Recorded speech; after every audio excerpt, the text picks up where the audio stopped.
नमस्कार। मैं लेकर आया हूं भारत और पाकिस्तान के बीच इस समय जारी तनावपूर्ण हालात की सबसे बड़ी और तेज खबरें।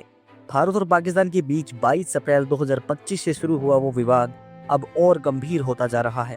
जम्मू कश्मीर के पहलगाम में 22 अप्रैल को हुए आतंकी हमले में 26 लोगों की मौत के बाद से भारत और पाकिस्तान के बीच रिश्ते और ज्यादा बिगड़ गए हैं। भारत ने इस हमले का दोष पाकिस्तान समर्थित आतंकवादी संगठनों पर लगाया है और जवाब में 25 अप्रैल को ऑपरेशन सिंदूर के तहत पाकिस्तान अधिकृत कश्मीर में 9 आतंकी ठिकानों को ध्वस्त किया। इन हमलों के बाद पाकिस्तान ने भी जवाबी कार्रवाई की चेतावनी दी थी। पाकिस्तान की ओर से 28 अप्रैल को पंजाब और जम्मू बॉर्डर के पास कई ड्रोन भारतीय सीमा में भेजे गए, जिन्हें भारतीय वायु रक्षा प्रणाली ने नाकाम कर दिया। इसी बीच पाकिस्तान ने दावा किया है कि भारत ने उसके लाहौर, बहावलपुर और कराची में कई सैन्य ठिकानों पर निशाना बनाया है और उसके 31 नागरिक मारे गए हैं। भारत ने इस दावे को खारिज करते हुए कहा कि उसने केवल आतंकवादी ठिकानों को ही निशाना बनाया है। हालात इस कदर बिगड़ चुके हैं कि दोनों देशों ने एक दूसरे की राजनीतियों को निष्कासित कर दिया है। भारत ने पाकिस्तान के साथ सिंधु जल संधि को अस्थायी रूप से निलंबित कर दिया है और वाघा अटारी सीमा को बंद कर दिया गया है।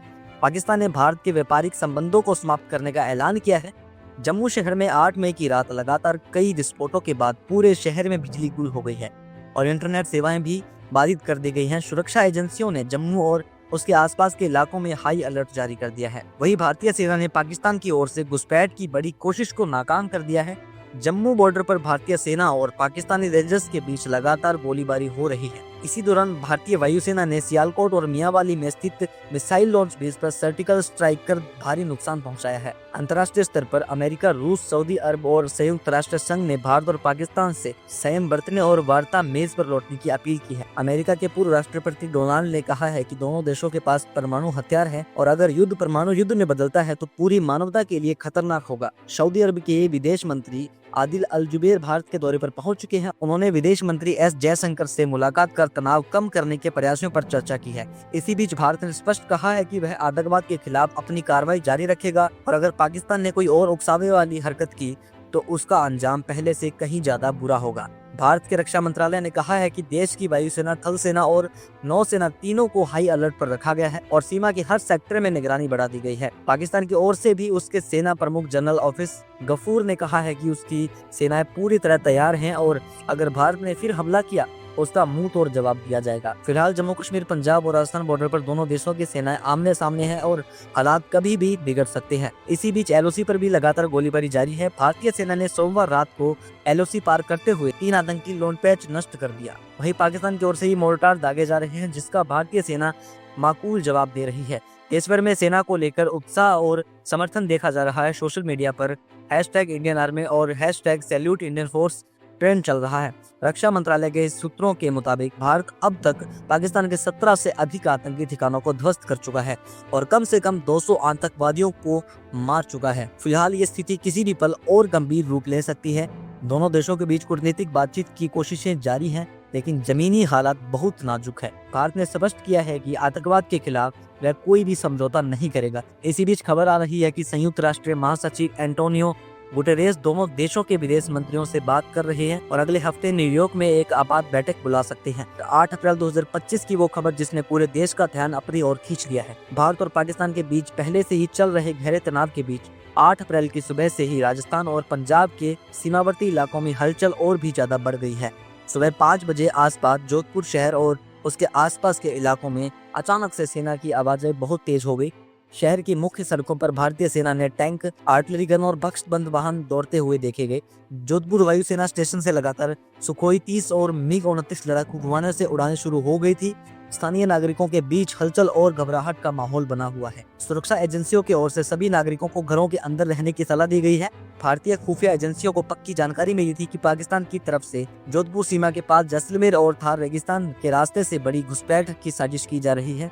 उसी के जवाब में सेना ने ऑपरेशन मरुशक्ति के तहत सीमावर्ती इलाकों में तैनाती को 3 गुना बढ़ा दिया है। नाल एयरबेस, लोधी और उत्तराई जैसे सामरिक महत्व क्षेत्रों में भी भारतीय वायुसेना ने अलर्ट जारी कर रखा है। जोधपुर से लेकर बीकानेर और गंगानगर तक फैले अंतर्राष्ट्रीय सीमा क्षेत्र में सेना ने नाइट विजन कैमरे, सैटेलाइट मॉनिटरिंग और ड्रोन के जरिए निगरानी तेज कर दी थी। सेना की 12वीं कॉन्स्ट्रक्टर बीएसएफ की बटालियन ने संयुक्त गश्त बढ़ा दी थी। स्थानीय प्रशासन ने तुरंत ही जोधपुर, बीकानेर, जैसलमेर, बाड़मेर और गंगानगर जिलों में सभी स्कूलों को अगले आदेश तक बंद बंद कर दिया है और सरकारी कर्मचारियों को छुट्टी रद्द कर दी है। जोधपुर, फिरोजपुर, पोखरण और शहरों के आसपास के शहरों में रात 8 बजे से सुबह 5 बजे तक कर्फ्यू लागू कर दिया है। उधर पंजाब में भी अमृतसर और फिरोजपुर सेक्टर में सुबह 7 बजे से आसपास हलचल देखी गई है। अमृतसर एयरबेस पर राफेल और तेजस फाइटर जेट्स को तैनात कर दिया है। खबर थी कि पाकिस्तान की ओर से डेरा गाजी खान, सियालकोट में बड़ी संख्या में सैनिकों और टैंकों की तैनाती की जा रही है। भारतीय सेना ने पंजाब बॉर्डर पर भी ऑपरेशन शेरदिल के तहत घर और सैन्य तैनाती को बढ़ा दिया है। अमृतसर और अटारी के बीच स्थित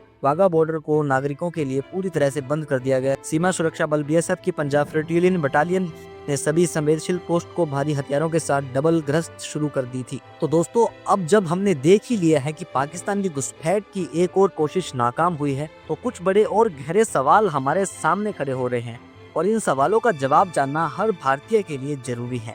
सबसे पहला सवाल, आखिर पाकिस्तान ये सब क्यों कर रहा है? बार बार भारत के अंदर अशांति फैलाने की कोशिशें क्यों कर रहा है? क्या ये सिर्फ सीमा पर होने वाला तनाव है या इसके पीछे कोई और बड़ी साजिश छुपी है? सूत्रों की माने तो पाकिस्तान इस वक्त अपने देश के अंदर बहुत बड़े आर्थिक संकट और राजनीतिक अस्थिरता से गुजर रहा है। वहाँ की सरकार बहुत कमजोर है, महंगाई बहुत ज्यादा है और लोगों का भरोसा टूट रहा है। ऐसे में पाकिस्तान की फौज और ISI देश की जनता का ध्यान भटकाने के लिए भारत के खिलाफ इस तरह की हरकतें कर रहा है ताकि अपने देश में लोग भारत को दुश्मन माने और असली मुद्दों से ध्यान हटे। दूसरा बड़ा सवाल, क्या इस पूरे मामले में पाकिस्तान अकेला है? क्या इस बार पाकिस्तान के साथ कोई और देश मिला हुआ है? रिपोर्ट्स के मुताबिक हाल ही में पाकिस्तान और चीन के कुछ बड़े सैन्य अधिकारी गुप्त बैठकें कर चुके हैं। ये भी जानकारी मिली है कि पाकिस्तान चीन से आधुनिक हथियार और ड्रोन ले रहा है। ऐसे में क्या चीन भी इस साजिश में कहीं न कहीं शामिल है? क्या पाकिस्तान और चीन मिलकर भारत के खिलाफ कोई बड़ी योजना बना रहे हैं? तीसरा सवाल, पाकिस्तान बार बार कश्मीर के उन इलाकों को ही निशाना क्यों बनाता है, खासकर कुपवाड़ा, पुंछ, बारामूला और पहलगाम जैसे सेक्टर? इसका एक सीधा कारण है कि ये इलाके पहाड़ी और घने जंगलों से घिरे हैं, जहां से घुसपैठ करना आसान होता है। साथ ही यहां स्थानीय लोगों के बीच डर और असमंजस फैलाकर वो भारत की सेना पर दबाव बनाना चाहता है। लेकिन इस बार भारत की सेना ने हर मोर्चे पर तैयारी कर ली है और हर एक हरकत पर नजर रखी है। चौथा और सबसे बड़ा सवाल, क्या आने वाले दिनों में पाकिस्तान फिर से कोई बड़ा हमला कर सकता है? क्या ये सिर्फ ट्रेलर था और असली खतरा अभी बाकी है? खुफिया एजेंसियों के अनुसार पाकिस्तानी की ISI ने भारत के कुछ बड़े शहरों में अपने स्लीपर सेल्स को एक्टिवेट किया है। इसका मकसद हो सकता है कि भारत के अंदर बड़े हमले कराए जाएं। दिल्ली, मुंबई, लखनऊ और श्रीनगर जैसे बड़े शहरों को टारगेट बनाया जा सकता है। भारत ने इस खतरे को समझते हुए पहले ही तैयारी शुरू कर दी है। हाल ही में भारत ने सीमा पर मिसाइलें तैनात कर दी हैं। साथ ही एयरफोर्स और आर्मी को अलर्ट करके रखा है। अब अगर पाकिस्तान कोई हरकत करता है तो उसका जवाब बहुत भारी होगा। सवाल अब सिर्फ इतना नहीं है कि पाकिस्तान क्या कर रहा है, सवाल ये भी है, क्या भारत को अब और ज्यादा कड़ा कदम उठाना चाहिए? क्या हमें सिर्फ रक्षात्मक रहना है या अब निर्णायक कार्रवाई का समय आ गया है? दोस्तों, अब मैं आपके विचार जानना चाहता हूँ। क्या आपको लगता है कि पाकिस्तान इस बार फिर कोई बड़ी चाल चल सकता है? क्या चीन उसके साथ मिलकर साजिश कर रहा है? और क्या भारत को बड़ा कदम उठाना चाहिए? अपने विचार हमें कमेंट बॉक्स में जरूर लिखिए और हम आपकी राय जरूर पढ़ेंगे। अगर आप चाहते हैं कि हम आपको ऐसे ही हर अपडेट सबसे पहले दें तो इस चैनल को अभी सब्सक्राइब करना मत भूलिए।